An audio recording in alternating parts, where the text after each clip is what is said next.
बुधल में आज जम्मू कश्मीर बैंक की शाखा प्रबंधक के खिलाफ स्थानीय लोगों ने जोरदार प्रदर्शन किया। प्रदर्शनकारियों ने अनैतिक व्यवहार और शोषण का आरोप लगाते हुए न्याय की मांग की। एक महिला ने अपनी बैंक खाता बिना किसी बकाया ऋण के अचानक फ्रीज होने की शिकायत की, जबकि एक ऑटो चालक ने ग्राहकों के साथ दुर्व्यवहार का आरोप लगाया। सामाजिक कार्यकर्ता वकाल लोन और मोहम्मद फारूक इनकलाबी ने बताया कि बैंक प्रबंधक बिना अनुमति के ऋण लेने वालों को बीमा पॉलिसी में जबरन शामिल कर रहा है, जिससे गरीब और बेरोजगार ग्राहकों से अतिरिक्त 20,000 से 26,000 तक की रकम काटी जा रही है। प्रदर्शनकारियों ने रिश्वत मांगने, बैंक में बिना पदनाम के अज्ञात लोगों के कामकाज और ग्राहक सेवा में अभद्र भाषा का भी आरोप लगाया। बुधल पुलिस ने मौके पर पहुंचकर प्रदर्शनकारियों से बातचीत कर मामला शांत करवाया, लेकिन स्थानीय लोगों ने चेतावनी दी कि अगर सोमवार तक समस्या का समाधान नहीं हुआ तो बड़ा आंदोलन किया जाएगा। प्रदर्शनकारियों ने उच्च बैंक अधिकारियों से त्वरित जांच और उचित कार्रवाई की मांग की है। मेरी माँ है यहाँ पे, जो कुछ साल पहले एक एलपीजी गैस सिलेंडर के हादसे में बाल इनकी जान बची। वो अब अपने मुंह से सुनाएंगे कि उनके साथ इन्होंने खुद क्या किया और इनका खुद के अकाउंट्स फ्रीज किए। क्यों? क्योंकि इनके हस्बैंड ने इनसे लोन लिए हुए हैं और हस्बैंड के लोन में कोई ओवरड्यू नहीं है। सिर्फ किसी ने इनसे ये कहा और कोई कहने वाला वही बंदे हैं जो इनके दलाल हैं, जो इनके बीच में इन्होंने अनऑथराइज बंदों को रखा हुआ है, जो लोगों से लेन देन कर रहे हैं और जो इनके पेट भर रहे हैं। उन लोगों ने कहा कि वो शायद कहीं आउट ऑफ कंट्री चला गया, हालांकि वो आउट ऑफ कंट्री कहीं नहीं है। वो हमारे दिल्ली में इस वक्त किसी अपने बिजनेस के पर्पज उन्होंने बिजनेस चेंज करना, कुछ नई चीज़ें वहाँ के खरीदो फरोख्त के लिए गए हुए, सिर्फ इस इन्फॉर्मेशन पे कि वो इस वक्त बुद्धल में नहीं है और इनके अकाउंट बाकी बातें खुद सुनाएंगे। सर मेरा ये मामला हुआ कि मैं 2-3 दिन हो गए, मैं आ गई इधर अपने बैंक में। मैंने बोला मेरा अकाउंट आपने क्यों बंद किया? जी बोलते हैं कि तेरा जो हस्बैंड है उसकी पता नहीं कितनी लिमिटें चल रही है। मैंने बोला सर फोन बंद कर लो पहले। सर ड्यू नहीं ना है, किस्तें तो ड्यू नहीं है, अगर ड्यू है फिर भी बोलो कि नहीं आपने दुकान खाली की। मैं सर हमारे से करवाया कि ये दुकान अगर अब उनकी मालिकों की मर्जी नहीं है, अब हम कैसे कर सकते हैं? हम दूसरी जगह दुकान करेंगे, सामान मेरे पास अवेलेबल पड़ा है। कहाँ? मैंने घर के अंदर रखा है, कमरे के अंदर। जब वो जैसे आ जाएंगे हम दुकान लेके दूसरी जगह शिफ्ट कर देंगे। ये मुझे कहने लगे कि नहीं तू ऐसे काम कर कि तेरा घर वाला, ये इन्होंने लोगों ने बोला हमें कि वो भाग गया, कहाँ कहीं बाहर भाग गया। मैंने बोला सर वो बच्चे भाग के नहीं जाएगा कहीं भी, बच्चे छोड़ के कहीं नहीं जाएगा। बाकी 40 लाख रुपया हमारे किस पास इसका वो चल रहा है लोन।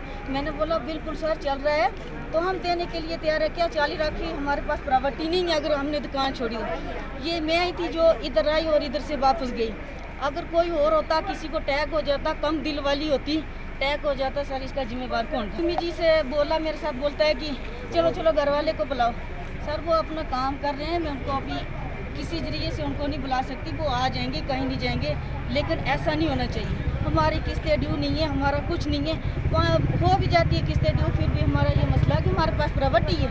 हम कोई ऐसे थोड़ी हैं, प्रॉपर्टी तो है ना, गारंटर भी है हमारे पास, सब कोई है, गारंटर भी है। पहले तो हमारी प्रॉपर्टी देखा जाए ना कि 40 लाख की है कि नहीं, उसके बाद हमारा अकाउंट बंद किया जाए। आपके हमारे यहाँ के लोकल व्हाट्सएप ग्रुप्स में एक्टिव है।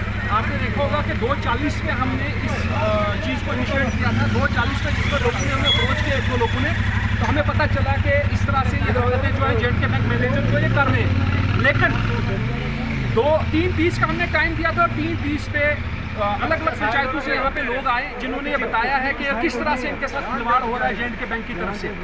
और उसमें हमारी माएँ बहनें और बुजुर्ग सारे आए हुए हैं। सिर्फ ये अपील करेंगे आपसे कि आज हमने शॉर्ट नोटिस पे एक अल्टीमेटम देना था। वो अल्टीमेटम हम यहाँ आपके माध्यम से देना चाहते हैं कि आज हमने एक अल्टीमेटम डीजीएम राजौरी, एक अल्टीमेटम डीसी राजौरी, एक अल्टीमेटम एसएसपी राजौरी साहब को और एसएचओ साहब को और तहसीलदार कोटरंगा बुद्धल को दे रहे हैं कि मंडे तक हम नहीं चाहते हैं कि आप सिर्फ ट्रांसफर इस बंदे का सोल्यूशन नहीं है।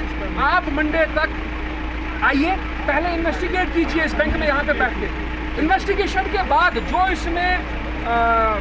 जो इसमें कसूरवार पाया जाता है उसके खिलाफ सख्त से सख्त कार्रवाई होनी चाहिए। सिर्फ ट्रांसफर इस चीज़ का सोल्यूशन नहीं है। लोगों को हरास किया जा रहा है, लोगों के साथ खिलवाड़ किया जा रहा है। एक शख्स जो इस वक्त यहाँ से जम्मू जा रहा है इलाज करवाने के लिए, पीछे बैंक मैनेजर अपनी मर्जी से उसका अकाउंट बंद कर देता है, तो वो इसके लिए जवाबदेही कौन देगा? और अपनी कमीशन के चक्कर में, अपने टूर्स और फैमिली के साथ ट्रिप्स और हॉलीडेज के चक्कर में लोगों के साथ 2 लाख का लोन देते हैं और साथ में 27,000 का इंश्योरेंस कर रहे हैं। ये हरकतें तो HDFC, ICICI और प्राइवेट बैंक भी नहीं करते जो जेएंडके बैंक का मैनेजर यहाँ पे आके कर रहा है। अगर इतना लेके नीरव मोदी और बाकी लोग इतना भागे हैं कि हमारे गरीब लोग जो है कि 2-2 लाख का यहाँ से लोन लेके आप लोगों को चुका रहे हैं, यहाँ पे सर्वाइव कर रहे हैं, अपना लाइवलीहुड स्टेबल करने के लिए कोशिश कर रहे हैं। तो वो कौन सी बड़ी बात हो जाएगी अगर उनकी सही में देखा जाए तो क्या है, ये तो लोगों को नहीं कर रहे हैं।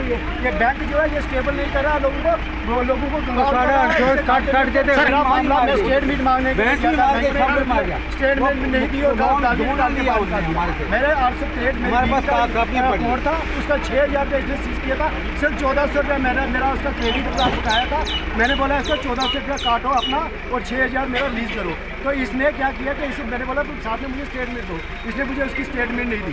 ये हरासमेंट करते हैं और जितना भी पैसा है ये ऐसे ये जेके बैंक बोलते हैं कि मैं बैंक पर इंसान को उठा रहा है, या उठा नहीं रहा, ये सभी को कंगाल कर रहा है। सभी अपनी मर्जी से पैसे लोग दुखी नहीं होते तो अपनी मर्जी से घरों से ये सुन के अपनी मर्जी से खाते से किसी का चेक लगा होता है, ये इसका कोड सीज हो जाता है, किसी का कुछ होता है, इसका कोड सीज हो जाता है। हमारे पास विटनेस है जिसमें इन्होंने गंदी लैंग्वेज यूज की है कि ये दल के लोग आगे गाली दी है और उस गाली के बाद बोला कि 2-2 पैसे के लोग आते हैं हमारे पास यहाँ पे और हमें तंग करते हैं, और उसके लिए हमारे पास हल्किया तौर पे हमारे पास रिप्यूट छोटा मोटा बंदा नहीं है, लोगों को रिप्रेजेंटेट करने वाला एक पंचायत का सरपंच होगा जो ये हल्किया तौर पे कसम देने के लिए तैयार है। ऐसी लैंग्वेज को यूज कर रहे हैं। ये जो एहतजाज हो रहा है उनके लिए बिल्कुल सही हो रहा है। कोई भी शख्स अगर बैंक में जाता है सबसे पहले तो उनका बिहेवियर उनके साथ अच्छा नहीं होता है, और इस तरह से हम लोगों को ट्रीट करते हैं कि जिस तरह से हम उनसे कोई कर्ज मांगने जा रहे हैं, अपना पैसा लेने के लिए या अपना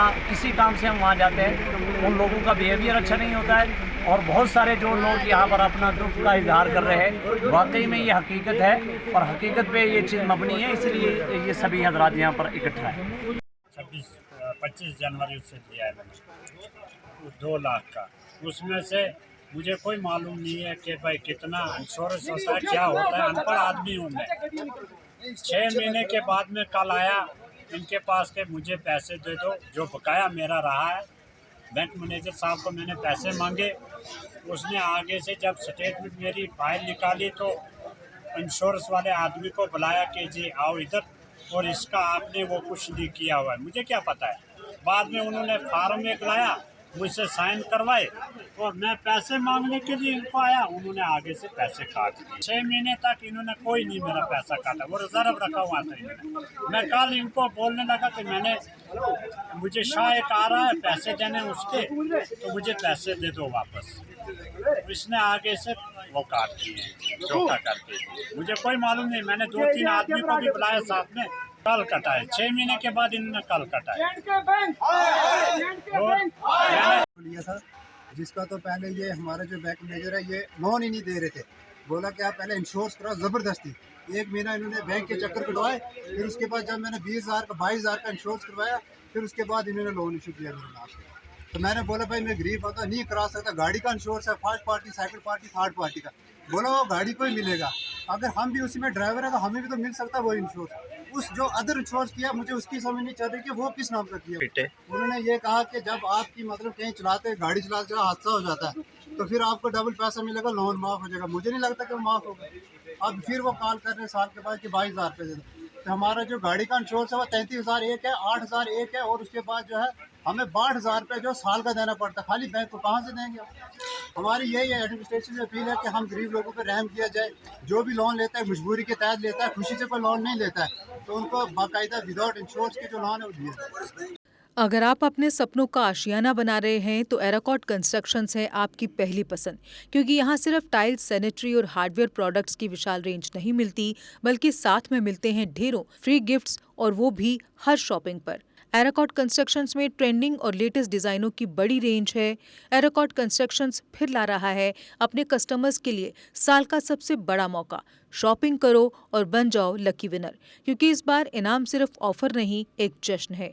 और यही नहीं, इस बार आपको बिल्कुल नई Alto car, scooties, 10 smart mobile phone सहित अन्य शानदार इनाम जीतने का मौका भी मिल रहा है। तो देर किस बात की, आज ही आए एराकॉट कंस्ट्रक्शंस, जहां घर का सपना भी पूरा होता है और शॉपिंग बनती है फायदेमंद। जम्मू कश्मीर की खबरों के लिए जुड़े रहिए JK अपडेट के साथ।